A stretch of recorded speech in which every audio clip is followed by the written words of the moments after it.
Tal como están? Buenos días. Esta es mi participación en lo que es el resumen de medio ciclo de la materia de distribución eléctrica. Mi nombre es Christopher Barberá, estudiante de la carrera de Ingeniería Eléctrica de séptimo semestre, y bueno, ahorita les voy a hacer una pequeña presentación acerca de este tema.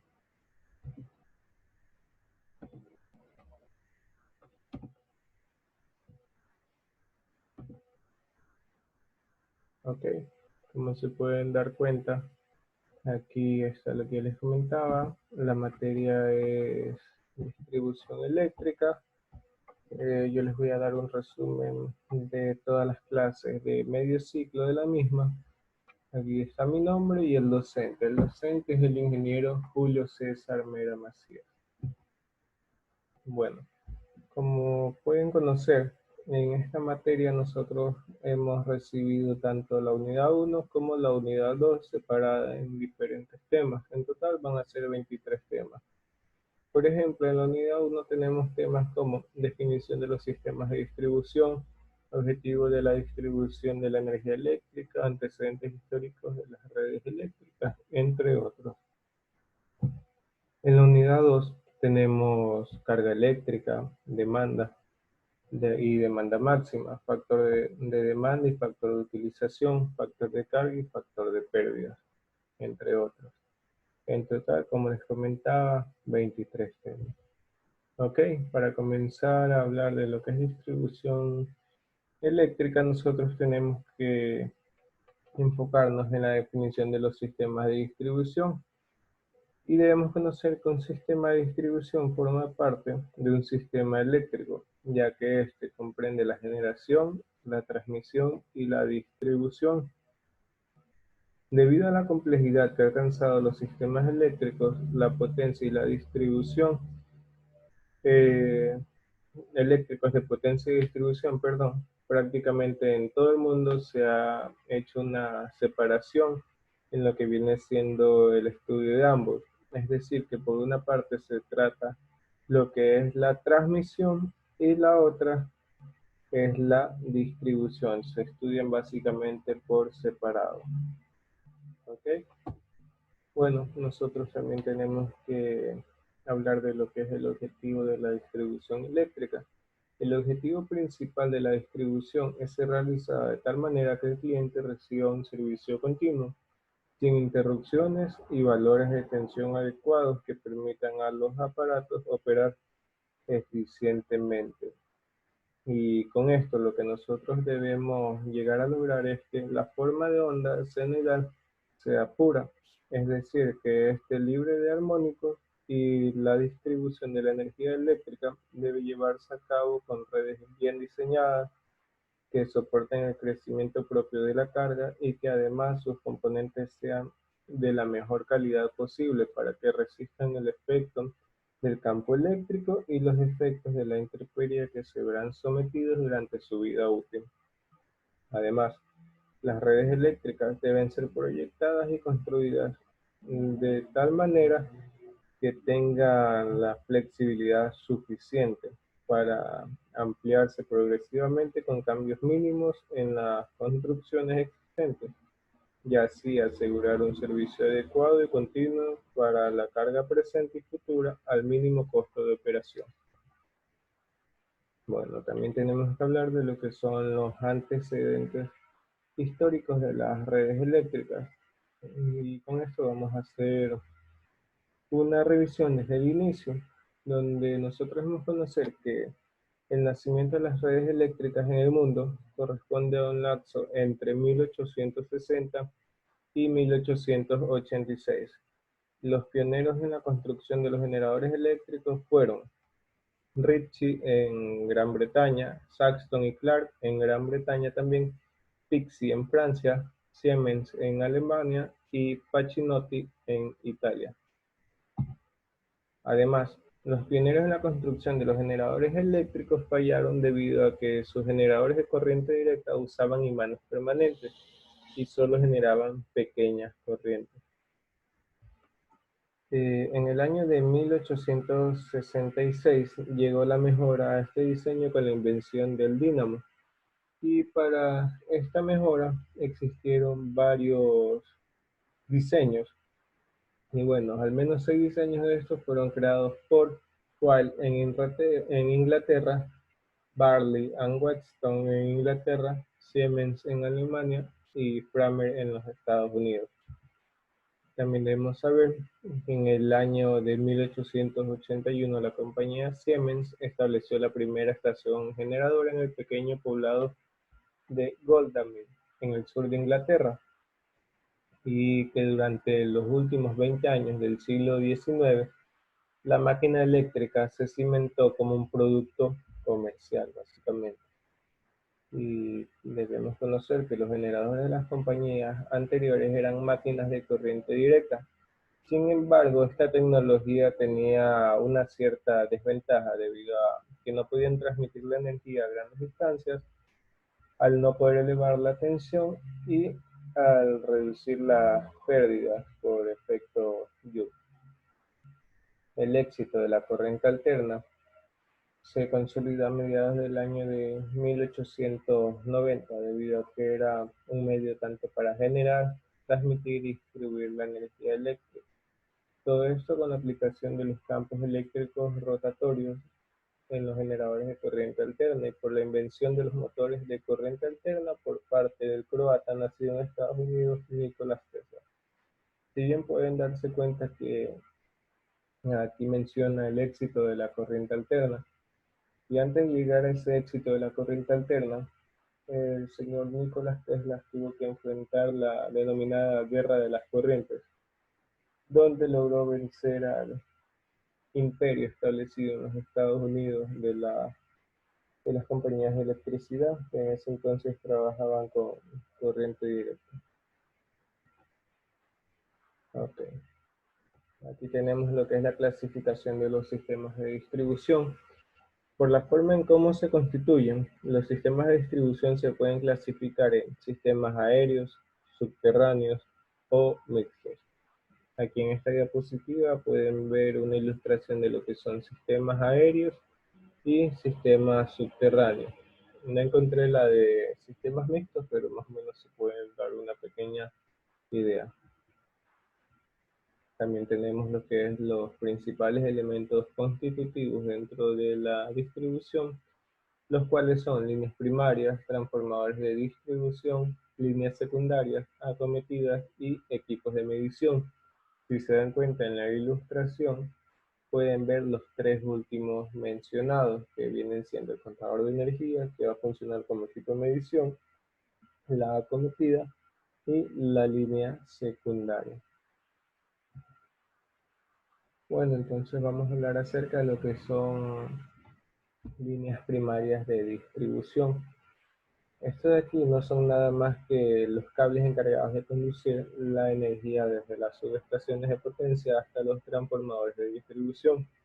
Está conformada por troncales y ramales. Aquí nosotros venimos a hacer una cierta comparación debido a que los troncales de la red primaria son cables de mayor capacidad que transmiten energía y los ramales son los cables que se derivan de las troncales y a ellas se conectan los transformadores de distribución y los servicios privados en media tensión. Líneas primarias de distribución. Tenemos que también son los alimentadores primarios. Normalmente se estructuran en forma radial, por lo que en un sistema así la forma geométrica del alimentador se asemeja a la de un árbol en el que el grueso de la materia se transmite a lo largo del troncal, derivándose la energía a la carga a lo largo del ramal. Ahí viene la pequeña comparación. También tenemos que las redes primarias monofásicas de un hilo son derivaciones de red trifásica que permiten alimentar transformadores monofásicos. Ahora viene la parte de los transformadores de distribución. ¿Qué son los transformadores de distribución? Los transformadores de distribución son los equipos encargados de cambiar la tensión primaria a un valor menor, de tal manera que el usuario pueda utilizar sin necesidad de equipos e instalaciones costosas y peligrosas.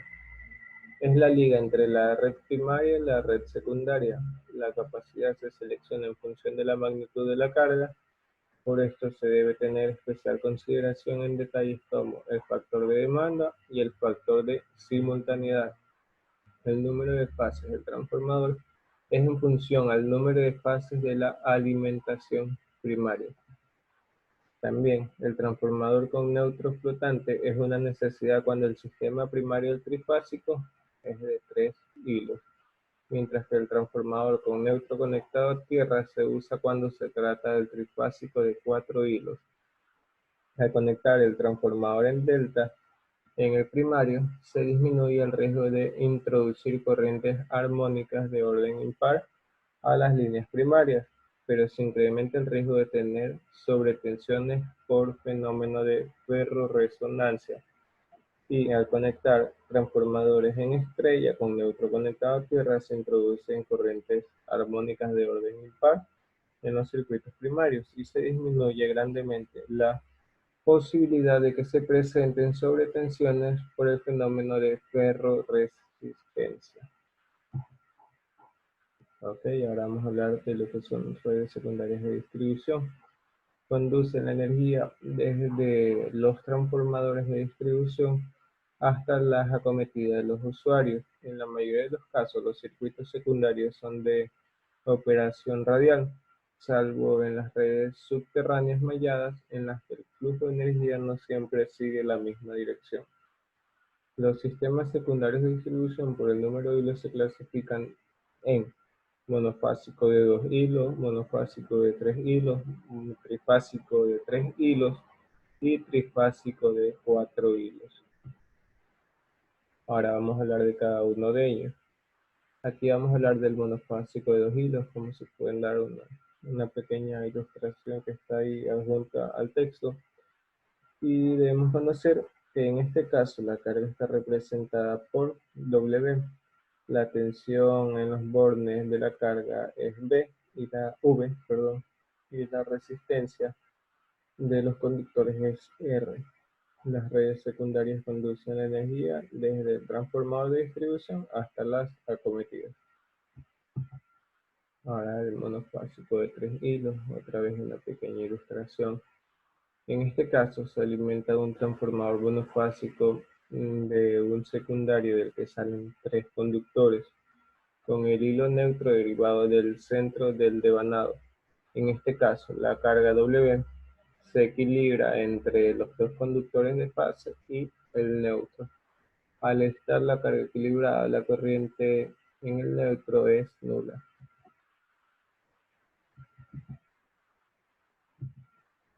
Trifásico de 3 hilos. Si se pueden dar cuenta, aquí ya nosotros tenemos una pequeña ilustración, donde nosotros debemos conocer un concepto sencillo que nos dice que en este caso la carga se alimenta de un transformador monofásico de un secundario del que salen 3 conductores con un hilo neutro derivado del centro del devanado.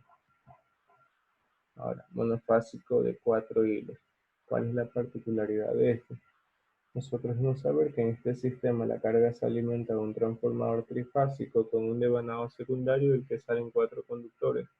El hilo neutro se deriva del punto común de los devanados. Como la carga está balanceada, la corriente en el neutro va a ser igual a 0. Ahora viene lo que es las acometidas.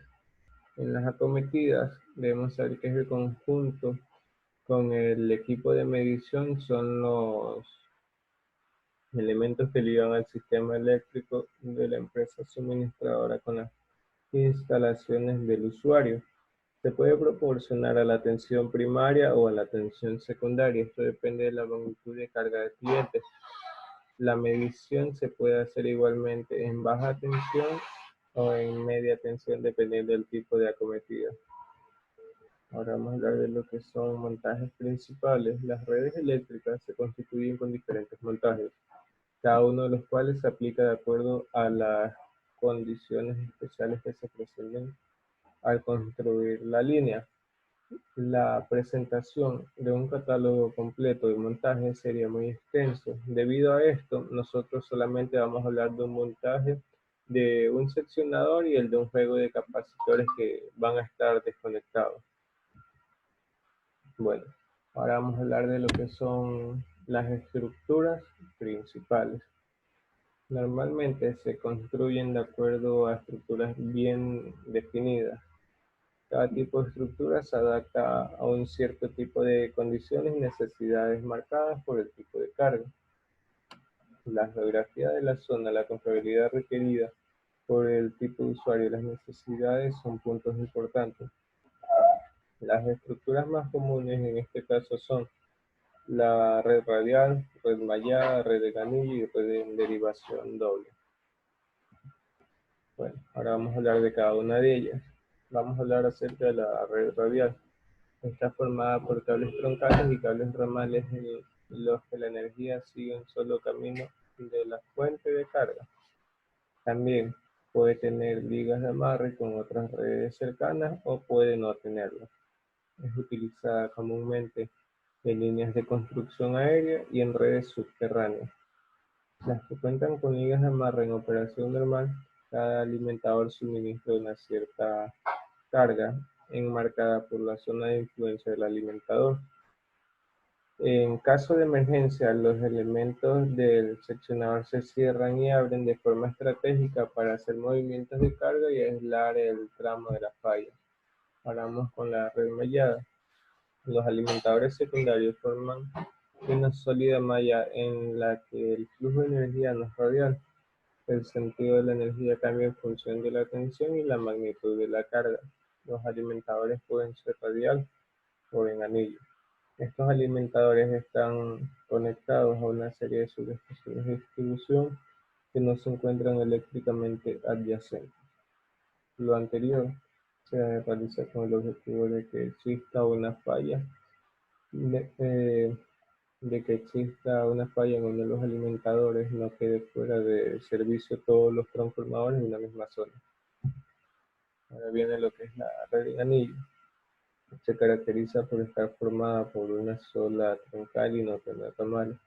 De la troncal primaria se conectan las subestaciones en MT y BT, media tensión y baja tensión. La forma de la troncal es en anillo, por ende de aquí viene su nombre.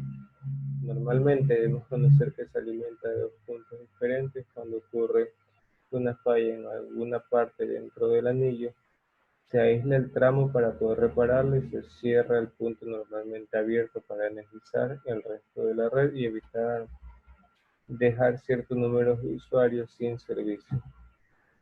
Ahora viene lo que es la red en derivación doble. Se caracteriza por tener dos troncales que reúnen en forma paralela a la zona por electrificar. En cada punto de carga se instala una doble acometida para lograr transferir la carga de un alimentador a otro. La existencia de dos cables ramales puede ser casi nula en comparación con los cables troncales. Debemos conocer también que este arreglo de los cables troncales suministran cada uno el 50% de la carga, de tal manera que cuando uno falle, el otro alimentador va a suministrar la totalidad de la carga. Este tipo de redes se utilizan para electrificar zonas con cargas importantes y de magnitud fuerte, como en este caso son hospitales, hoteles, zonas comerciales, etc. Ahora vamos a hablar acerca de la unidad 2. En la unidad 2 nosotros debemos conocer que vamos a hablar de ciertos temas un poquito más entrados en materia, como vienen siendo la carga eléctrica, la demanda y la demanda máxima.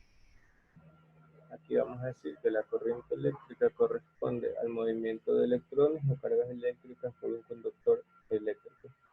Mayores valores de corriente significan una mayor cantidad de electrones que fluyen por una superficie o área determinada por segundo. Para que la corriente eléctrica pueda fluir debe existir un medio físico por el cual se muevan los electrones, pero además debe existir una fuerza externa que proporcione esa energía mínima para lograr el movimiento de dichos electrones. Es decir, debe existir una fuerza que los impulse. Tenemos que saber también que un equipo consume más corriente en comparación con otros si es de mayor potencia y si la alimentación es la misma para ambos equipos. ¿Okay? Entonces nosotros podemos hacer una comparación de que si tenemos un equipo con una alimentación mayor, su consumo va a ser menor. Por P va a ser igual a B por I. Son reglas básicas. Entonces, nosotros vamos a hablar acerca de la demanda. En la demanda se determina a partir del consumo de energía de un equipo o máquina y equivale al valor promedio de potencia de un intervalo de 15 segundos. Para esto nosotros también vamos a tener una fórmula donde vamos a decir que demanda va a ser igual a la energía sobre el intervalo de tiempo. La energía viene dada en kilovatios hora y el intervalo en horas. Ahora, demanda máxima. En el caso de la demanda máxima de un equipo eléctrico corresponde a su potencia promedio en un intervalo de 15 minutos, como anteriormente se lo venía diciendo. Ok, los medidores eléctricos toman la lectura cada 15 minutos. Es decir, pongámonos a hacer cuentas. En una hora se van a tomar 4 lecturas. Por ende, si nosotros nos ponemos a multiplicar por 24, vamos a decir que en un día tendremos 96 valores. ¿De qué? De lo que viene siendo la demanda. Por lo tanto, si tomamos en cuenta también un mes de 30 días, se tendrá 2.880 valores. Para la facturación, el medidor va a guardar en su memoria interna el valor máximo de demanda registrada entre todos los 2.880 valores a lo largo del mes. Entonces, nosotros vamos también a hablar de lo que viene siendo el factor de demanda, el factor de utilización. ¿Qué es el factor de demanda? El factor de demanda se define como la relación existente entre la demanda máxima y la carga conectada, y este no tiene unidades. También este de aquí nosotros lo vamos a trabajar por medio de fórmulas. Y la fórmula que nos dice que el factor de demanda es igual a la demanda máxima sobre la carga conectada. El factor de utilización, en cambio, es la relación que existe entre la demanda máxima de un sistema y su capacidad instalada. Entonces, mientras que el factor de demanda indica el grado con el que se utiliza la carga conectada, el factor de utilización indica el grado con el que se utilizan los equipos que suministran la energía. Ok, entonces aquí viene una cierta relación entre las últimas palabras de cada factor, factor de demanda y factor de utilización. Por ese lado eso ha sido todo, pero ahora vamos a hablar de otro tipo de factores, como viene siendo el factor de carga y el factor de pérdida. Ok, entonces, ¿qué son estos?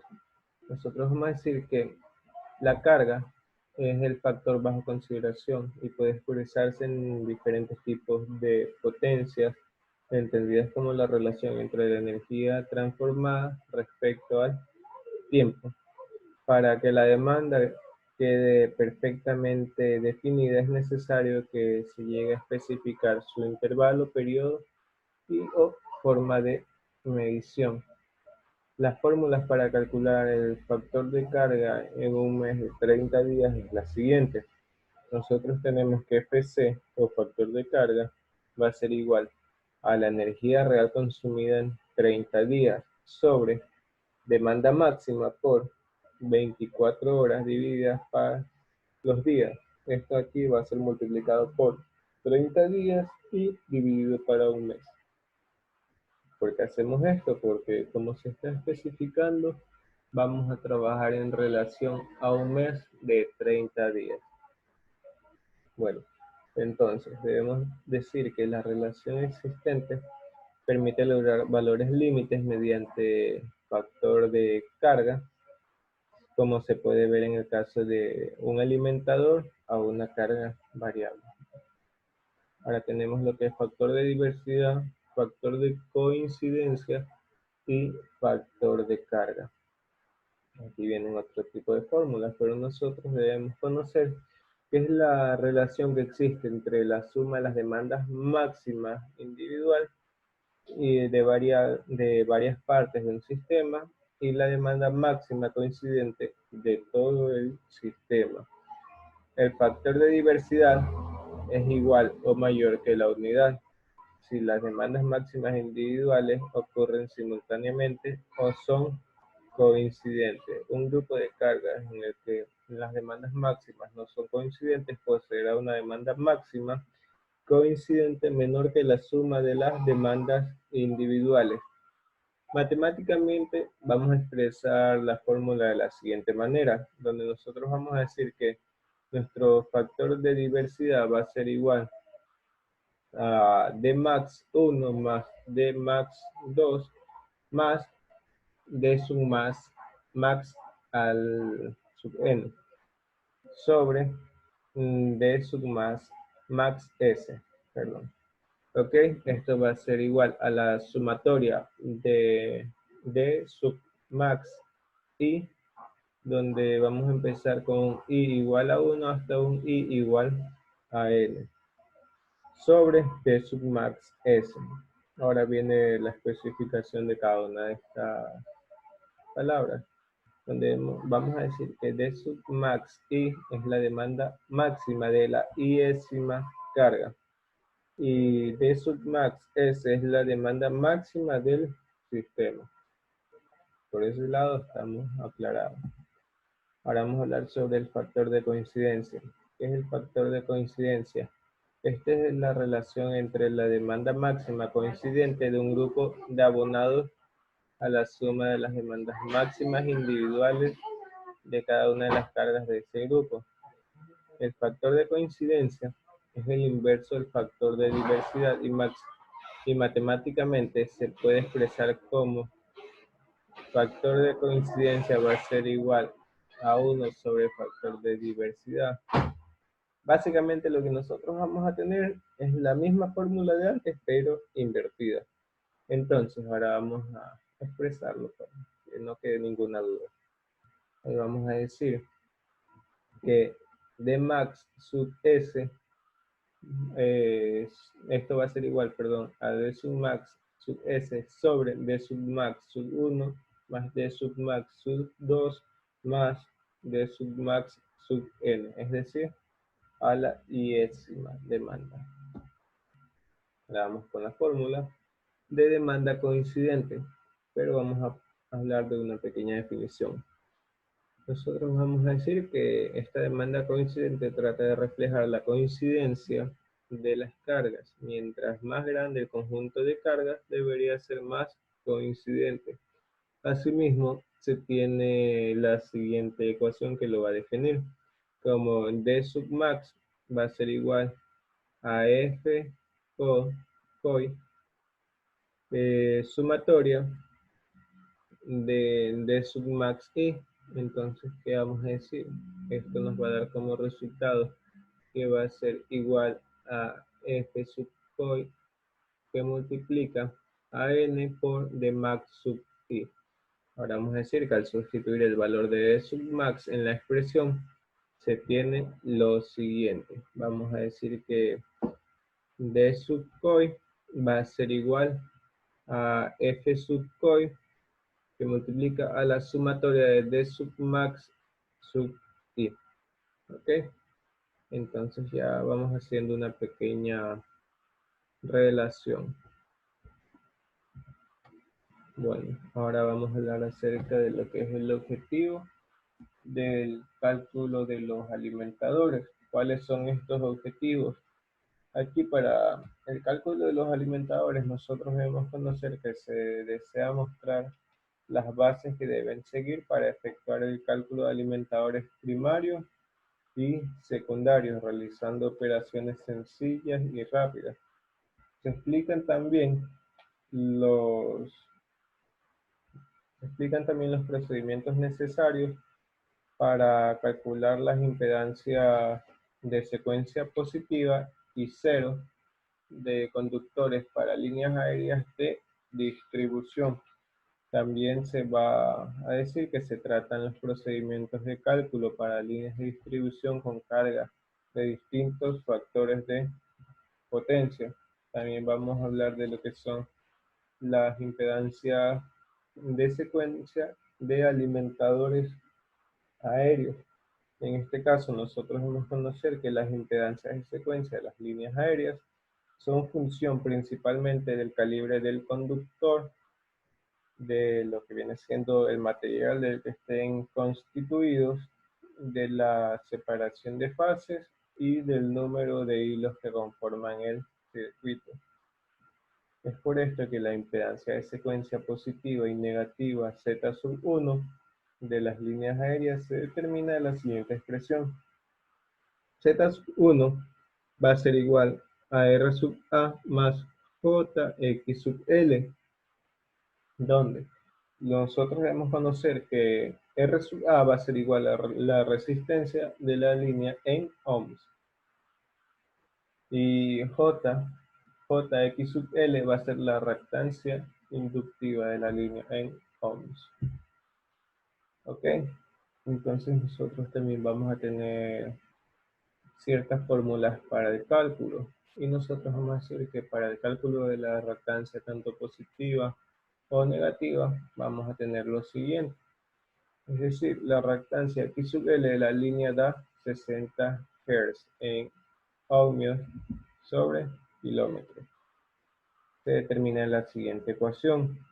La ecuación dice que Jx sub L va a ser igual a 0,0754 logaritmo natural de dmg sobre rmg.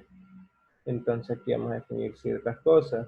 Vamos a decir que cabe recalcar que dmg es la distancia media geométrica del circuito y es igual a la raíz cúbica del producto de las distancias entre las fases. Es decir, vamos a tener que dmg va a ser igual a d sub a por b sub ab por d sub bc por d sub ca, todo esto elevado a la raíz cúbica. Bueno, entonces ahora tenemos lo que es la capacidad de conducción de los que vienen siendo alimentadores aéreos. Para el cálculo de la capacidad de conducción de cables desnudos se considera que el calor generado en un conductor desnudo, valga la redundancia, debido a la corriente más el calor absorbido del sol. Entonces, cuando se alcanza una temperatura estable, se tiene que I elevado al cuadrado que multiplica R va a ser igual a H sub R más H sub E menos H sub S. Entonces tenemos que I va a ser igual a la corriente nominal, R va a ser igual a la resistencia CA, a la temperatura de operación, es decir, la resistencia en corriente alterna. Nosotros vamos a trabajarla en ohms sobre centímetros. H sub R va a ser igual a pérdidas por radiación. Vamos a trabajar en W sobre centímetros. H sub E va a ser igual a pérdidas por conversión. H sub S va a ser igual al calor absorbido debido a la radiación solar en W sobre cm, que vienen siendo centímetros. Ok, entonces vamos a hablar también sobre la capacidad de conducción de los alimentadores aéreos, donde, del mismo tema, donde nosotros debemos conocer que las pérdidas de calor por radiación de acuerdo a la ley de Stefan Boltzmann son H sub R va a ser igual a 5.7 epi d que va a multiplicar a el ángulo θ más t más 273 sobre 1000, todo esto elevado a la cuarta potencia, menos, tenemos otro paréntesis aparte donde nos dice que va a ser t más 273 sobre 1000 elevado a la cuarta potencia. Esto va a estar dado en W sobre centímetros. Aquí nosotros debemos conocer qué significa cada una de estas letras que estamos viendo. Y va a ser la emisividad del conductor. 1.0 para conductores negros, 0.3 para cables ACSR brillantes y 0.2 para otros conductores brillantes. D va a ser el diámetro del conductor en centímetros. El ángulo θ va a ser igual a la elevación de temperatura sobre el ambiente en grados centígrados. T va a ser igual a la temperatura ambiente en grados centígrados. Y nosotros vamos a decir que las pérdidas de calor por convección se pueden calcular por convección natural o por convección forzada. Ok, ahora vamos a hablar sobre los alimentadores con carga concentrada. El diseño de los alimentadores, bien sea de media tensión o baja tensión, consiste principalmente en el cálculo de la máxima elevación de temperatura de los cables cuando alimentan la demanda máxima de carga. Cuando se trata de cargas concentradas en un punto, se distinguen tres situaciones: alimentador con carga resistiva, es decir, corriente en fase con la tensión de recepción; alimentador con carga preponderantemente inductiva, corriente de línea atrasada con respecto al voltaje; y alimentador con carga preponderantemente capacitiva, es decir, corriente de línea atrasada adelantada con respecto al voltaje. Bueno, para el caso de la carga resistiva, nosotros vamos a saber que en las cargas resistivas, como las lámparas incandescentes, ya vienen siendo estas de aquí, dígase las planchas o las duchas eléctricas, el voltaje y la corriente está en fase. Por lo tanto, el ángulo va a ser igual a 0. En este caso, nosotros vamos a decir que se tiene un factor de potencia unitario. Ok, ahora viene lo que es cargas inductivas. En las cargas inductivas, como los motores y los transformadores, la corriente se encuentra retrasada respecto al voltaje. Por lo tanto, el ángulo, ¿qué va a ser? El ángulo, en este caso, va a ser menor que 0. Por lo tanto, vamos a decir que se tiene un factor de potencia retrasado. ¿Okay? Cargas capacitivas. Para las cargas capacitivas, nosotros vamos a decir que estas cargas pueden denominarse en los condensadores, por dar un ejemplo. Las corrientes se encuentran adelantadas respecto al voltaje, por lo tanto el ángulo va a ser mayor que 0, y vamos a decir que en este caso se tiene un factor de potencia adelantado. Ok, eso ha sido todo por mi presentación. Muchas gracias por la atención prestada y que tengan éxitos en sus actividades.